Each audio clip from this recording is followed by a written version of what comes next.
दोस्तों आदाब, जय हिंद। मैं हाजी दिलशाद अहमद कुरैशी, कानपुर। दोस्तों आज रतन टाटा जी हमारे बीच नहीं रहे। देश का सच्चा सिपाही, देश का सच्चा व्यापारी, जिसने सदैव देश के लिए ही हित में कार्य किया और देश के लिए सोचा। सबसे पहले उनको पेश करते हैं खिराज अकीदत, श्रद्धांजलि। दोस्तों इस मुल्क में कई ऐसे बिजनेसमैन हैं जो ज़मीन से ऊपर आए हैं, जिनकी माली हालत बहुत छोटी हुआ करती थी, बाद में बड़े बिजनेसमैन बने। कोई 200 नंबर से 2 नंबर में भी आया, कोई ज़मीन से आसमान पर गया, किसी ने बड़ी बिल्डिंगें बनाई, बड़े बड़े मिल्कियत बनाई, बड़े बड़ी कंपनियां बनाई, बड़े बड़े काम किए।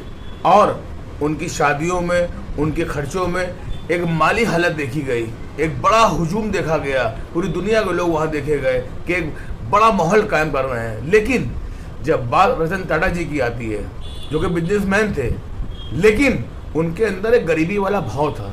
क्यों? कि वो पीछे से कभी नौकरी करके आए, कभी और आगे आए, कभी और आगे आए और कुछ बड़े समूह के मालिक बने।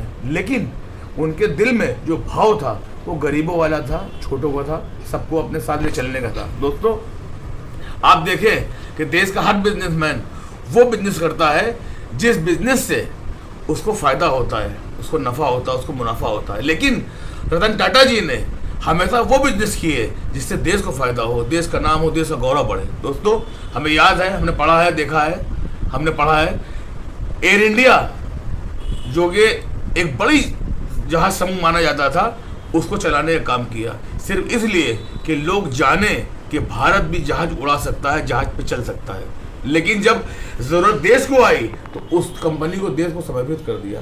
और जब फिर उस कंपनी को जरूरत पड़ी तो रतन टाटा ने उसको फिर जिंदा करने के लिए उसको ऑक्सीजन दिया।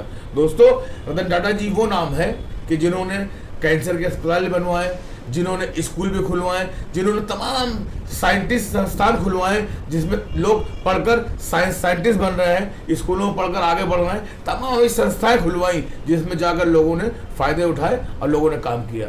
दोस्तों देश में हर तरह के बिजनेसमैन हैं जो अपने लिए काम करते हैं, लेकिन आज रतन टाटा जी हमारे बीच नहीं है। और मैं देख रहा हूँ कि लोगों में जो हुजूम है, उनसे मोहब्बत, उनसे स्नेह, उनसे प्यार का, वो कुछ नहीं है। पैसा सबके पास है और एक दिन सब कुछ छोड़कर पैसा जाना है। इंसान की शख्सियत ही उसके साथ जाती है, उसके आमाल, उसका चरित्र उसके साथ जाता है। आज मैं देख रहा हूँ मुंबई के अंदर या पूरे देश के अंदर कम का माहौल है। आज लोग जिस तरह लोग उनका आखिरी समय में उनको देखना चाहते हैं, उनको दीदार करना चाहते हैं, वहाँ हुजूम लगा हुआ है। ये सिर्फ इंसान की इंसानियत का नतीजा है। वरना लोग बहुत पैसे वाले दुनिया में हैं और लोग उन्हें देखना पसंद नहीं करते हैं, उनकी बात करना पसंद नहीं करते हैं। आज मैं एक मुस्लिम परिवार से हूँ और मध्यम वर्गीय परिवार से हूँ। अगर आज मैं इस फिक्र को लेकर आपसे बात कर रहा हूँ तो ये उनके प्रति मेरी आस्था, मोहब्बत है।